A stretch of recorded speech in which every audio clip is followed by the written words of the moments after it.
Hello, friends. If you are 65 or older on Social Security or Medicare and keeping a large cash balance in a regular savings account, there are 6 reasons that money may be costing you far more than it earns. The IRS sees every dollar of interest your bank pays. Medicare can use that same income to raise your premium 2 years later. And the benefit programs that could save you thousands will count that cash against you when you apply. We are talking about as much as $81,348 over 10 years. Most of the people losing that money have no idea because none of it is automatic. Nobody calls, nobody sends a warning. Here are all 6. And this is not a video against saving money. Let me be clear about that right now. This is about what happens when too much of your money sits in the wrong kind of account for too long. And nobody tells you the rules that are quietly working against it. Grab a pen. I am going through 6 of them. Mark the ones that apply to you, because at least one of these does. And if you are on Social Security, Medicare, or both, there is a real chance more than one of them is costing you money right now. These limits, these premiums, these reporting rules, they move every year. And nobody is sending you a letter that translates them into plain English. That is what this channel does. Subscribe now and let's get into it. Now, before I start the list, I need to talk to 2 groups of people, because both of you are watching. The first group is the comfortable retiree. You have cash in the bank. You are not worried about making ends meet. And you are probably thinking this video is for someone in worse financial shape than you. You are wrong about at least one of these, and it is the one you would least expect. The second group is the fixed income viewer. You are watching your budget carefully. You might be getting Social Security and not much else. And you assume the programs I am about to mention are for somebody else, somebody even worse off.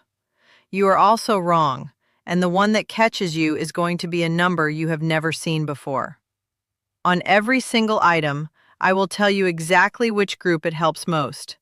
And stay to the end, because the last one has nothing to do with taxes at all. And if your balance is high enough, it can put 6 figures outside insurance without you realizing it. Let's go. Number 1, your savings interest can make your Social Security taxable. Most people hear savings account interest and think it is a small, harmless number. A little extra money that shows up every month. It feels like a bonus. Here is the misconception. It is just a little interest. It cannot change my tax situation. It can, and here is how. The IRS uses something called your combined income to decide whether your Social Security benefits get taxed. In plain English, combined income means your other income plus any tax-exempt interest plus half of your Social Security. When that total crosses a line, part of your benefits becomes taxable. For a single filer, the first line is $25,000.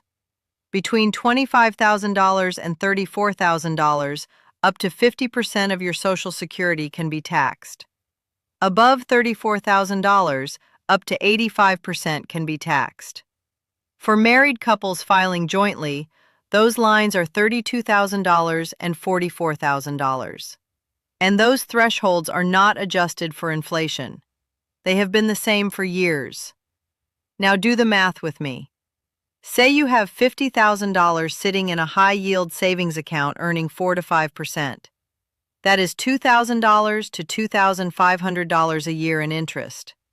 That interest counts as income in the combined income formula. So a single retiree sitting right at $25,000 of combined income, comfortably under the line, adds $2,500 of savings interest and lands at $27,500. That is now inside the taxable range. Not by a mile, by a savings account. Who does this help most? Both groups. If you are on a fixed income, you can be closer to that $25,000 line than you think. And if you are comfortable with a larger balance, you are the one generating the interest that pushes the number. Here is your action step. Go to irs.gov/notice703 or irs.gov/pub915 and run the combined income worksheet with your savings interest included. Do not guess. Run it with the real number. That is number one. And if you think that interest is invisible money that nobody tracks, number two is why it is not. Number two, the bank reports your interest directly to the IRS. Here is the misconception. My interest is inside a savings account. The IRS does not really notice it.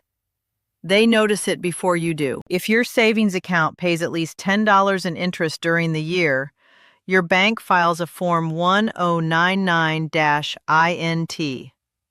That form goes to you and to the IRS. It is not optional. It is not triggered by an audit. It is automatic every single year at $10. $10. That is the threshold.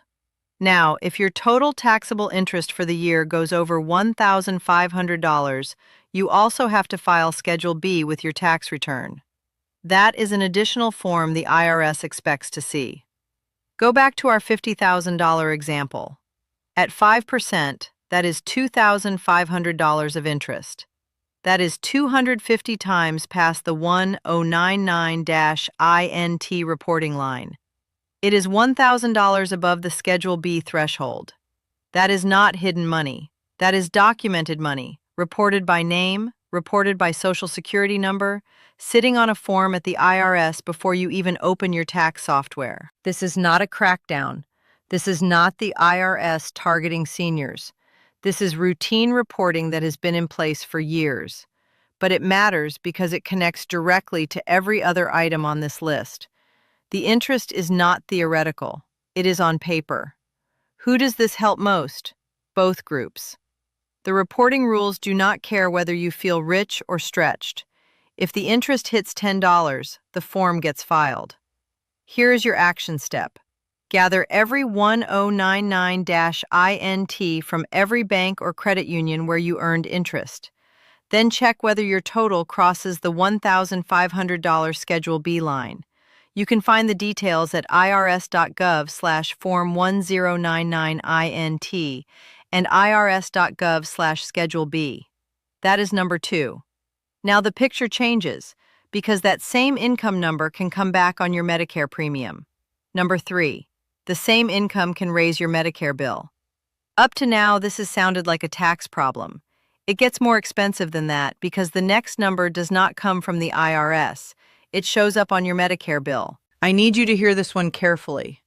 Medicare has something called IRMAA, Income-Related Monthly Adjustment Amount. In plain English, it is a surcharge that Medicare adds on top of your standard premium if your income from 2 years earlier crossed a certain line. In 2026, the standard Part B premium is $202.90 a month. But if your modified adjusted gross income, your MAGI, was above $109,000 as a single filer or above $218,000 filing jointly, your Part B premium jumps. The first tier takes it to $284.10 a month. The highest tier goes to $689.90 a month. And Part D adds its own surcharge on top of that, from $14.50 to $91 a month depending on the bracket. Here's the part that catches people. IRMAA does not use this year's income. It uses your tax return from 2 years ago. So the 2026 premiums are based on your 2024 taxes. And MAGI for this purpose includes your adjusted gross income plus tax-exempt interest. That means even municipal bond interest gets added back in. Now watch this. Say your 2024 MAGI was $108,000. You were under the $109,000 line, but you had $50,000 in a high-yield savings account earning 5%. That $2,500 of interest pushes you to $110,500. You just crossed the IRMAA threshold, and 2 years later, your Medicare bill goes up. The first tier surcharge alone is $95.70 a month. That is $1,148.40 a year. Over 10 years, that is $11,484.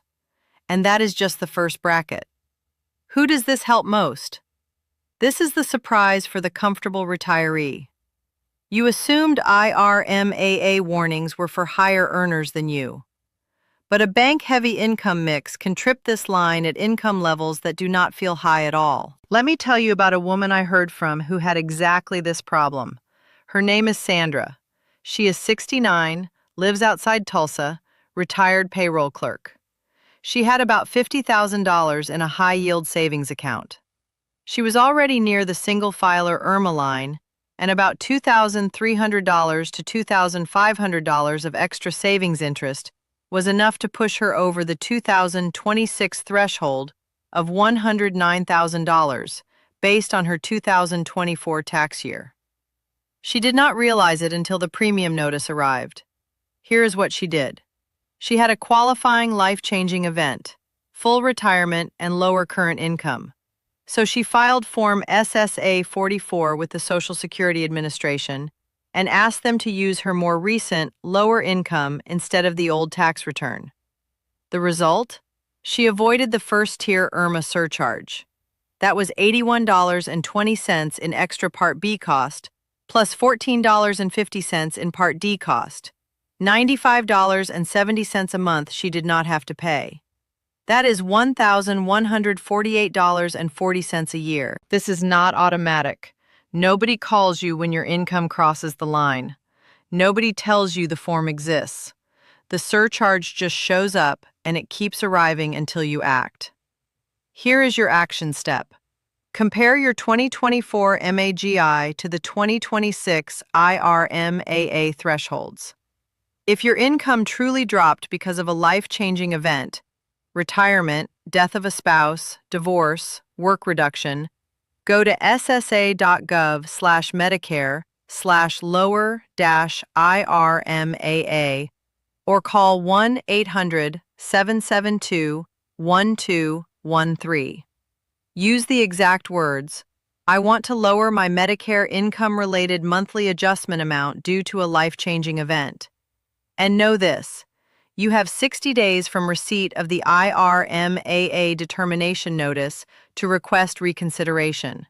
That is a real deadline. That is number 3. And as expensive as a higher Medicare premium is, the next one can be worse, because it threatens help that may have been saving you even more. Number 4. Your savings can knock you off benefits worth more than the interest you earned. Here is the misconception most fixed-income viewers carry. Those programs are for somebody poorer than me. That assumption costs people thousands of dollars every single year. And the reason it costs so much is that the programs I am about to name do not just save you a little. They can save you more than your savings account earns. Start with Extra Help. That is Medicare's program that helps pay Part D prescription drug costs, premiums, deductibles, co-payments. The Social Security Administration estimates it is worth about $5,700 a year. To qualify in 2026, your annual income has to be below $23,475 if you are single, or $31,725 if you are married. And your resources, that means bank accounts, CDs, stocks, bonds, mutual funds, and IRAs, have to be below $18,090 single or $36,100 married. Now look at the Medicare savings programs. QMB, Qualified Medicare Beneficiary, pays your Part B premium for you. In 2026, the income limit is $1,350 a month for a single person or $1,824 for a married couple. Resource limit is $9,950 single, $14,910 married. QI, qualifying individual, has a higher income cutoff at $1,816 a month single or $2,455 married, same resource limits. And if you qualify for one of these, Medicare says you also get extra help automatically. Here is where the savings account becomes the problem. Take a single person earning $1,625 a month. That is under the QI limit of $1,816. But add $208 a month of interest from a $50,000 savings account at 5%, and you land at $1,833. You just crossed the line. And the benefit you lost was not $208. It was $202.90 a month of Part B premium help, plus about $5,700 a year of extra help. Together, that is more than $8,100 a year on the chopping block. Over 10 years, that is $81,348. A couple $100 a month of bank interest can put more than $8,100 a year of help at risk. And nobody sends you a letter explaining that. Who does this help most? This is the one for the fixed income viewer. This is where small income changes threaten much larger benefits. And the biggest mistake people make is self-rejecting, deciding they do not qualify without ever checking. QI requires annual reapplication. It is first come, first served. If you wait, the funding can run out. And this does not stop at Medicare. SNAP, the Food Assistance Program, updates its income and resource limits every year, and households with elderly or disabled members have special rules. LIHEAP, the Low-Income Home Energy Assistance Program, is a state-administered block grant, which means eligibility varies by where you live. None of this is automatic. Nobody enrolls you. The help exists, but it sits there unclaimed until you file the paperwork yourself. Here is your action step. Check your eligibility for extra help at ssa.gov/Medicare/Part-D-extra-help or call 1-800-772-1213. Check the Medicare savings programs at medicare.gov/Medicare-savings-programs or contact your state Medicaid office. For SNAP, go to fns.usda.gov/SNAP/state-directory. For LIHEAP, go to acf.hhs.gov/map/find-help-state or call 1-866-674-6327. Use the exact words, "I want to know whether I qualify for a Medicare savings program and Part D extra help based on my current income and resources." Extra help can be applied for anytime. Q. I must be filed every year. Do not wait on that one. That is number 4. That was the government side of the risk. Number 5 is what happens when too much of your money stays too easy to move. Number 5. Large liquid balances make you a bigger fraud target. Here is the misconception. If the bank is solid, the money is automatically safe. The bank can be perfectly solid. The risk is not the bank failing. The risk is a scammer getting access through a phone call, a fake email, a spoofed text, or a compromised account, and finding a large, liquid balance sitting there with nothing between them and a wire transfer. The FBI's 2025 Elder Fraud Report puts it plainly. More than 201,000 complaints from victims over 60. Reported losses of more than $7.7 billion. The average reported loss for an older victim, more than $38,000. And at least 12,400 victims over 60 reported losses of $100,000 or more. Now put that average next to the interest. If your $50,000 savings account earns $2,500 a year, one successful scam at the average reported loss wipes out about 15 years of that interest. 15 years of earnings, gone in one event. This is not a certainty. Not every senior with a large balance gets scammed. But the point is simple. Large, idle, instantly movable cash is the easiest money to lose when something goes wrong. And the loss event is not gradual. It can happen in a single afternoon. Who does this help most? Both groups. Fraud does not check your tax bracket, but a larger balance raises the ceiling on how much damage one incident can do. The system does not protect you from this automatically either. Your bank is not monitoring your account the way you think it is. If something looks wrong, you have to act first. Here is your action step. Keep only your true operating cash, the money you need for near-term bills, in a fully liquid, instantly transferable account. Know your bank's fraud department number before you need it, not after.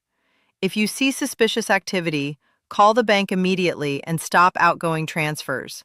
Then file a report at ic3.gov. Do not wait a day. Do not wait an hour. That is number 5. And even if a scammer never calls you, the last one is a risk many careful savers still miss. Number 6. Not all of your savings account is insured. I told you to stay for this one. Here it is. The misconception. If it is in a bank savings account, every dollar is insured.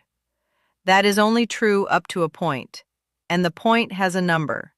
FDIC deposit insurance covers $250,000 per depositor, per insured bank, per ownership category. That is the standard maximum. If you have $250,000 or less in one ownership category at one bank, you are fully covered. But the moment one single owner bucket at one bank goes above $250,000, the next dollar is outside standard FDIC coverage. And here is a detail people miss. Deposits in separate branches of the same bank are not separately insured. If you split the money between two branches of First National, it is still one bank. The FDIC counts it as one balance. Who does this help most? This is the second surprise for the comfortable retiree. You are the one most likely to have a balance large enough to trip this line. And you may have assumed bank equals safe without checking where the coverage actually stops. Let me tell you about a retiree named Harold. He is 76, lives outside Naples, retired electrician. After a property sale, he left about $410,000 in one single-owner savings account at one bank because he wanted it safe and simple. That left $160,000 completely outside the standard FDIC insurance cap. He did not know until he ran the numbers through EDIE, that is the FDIC's electronic deposit insurance estimator, at ed.fdic.gov. Once he saw the gap, he restructured his deposits across banks and ownership categories so the full amount sat inside the applicable FDIC coverage structure. He moved $160,000 from uninsured exposure to insured placement.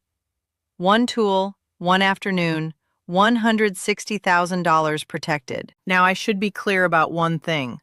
Treasury bills and bonds are not FDIC insured, but they are backed by the full faith and credit of the United States government.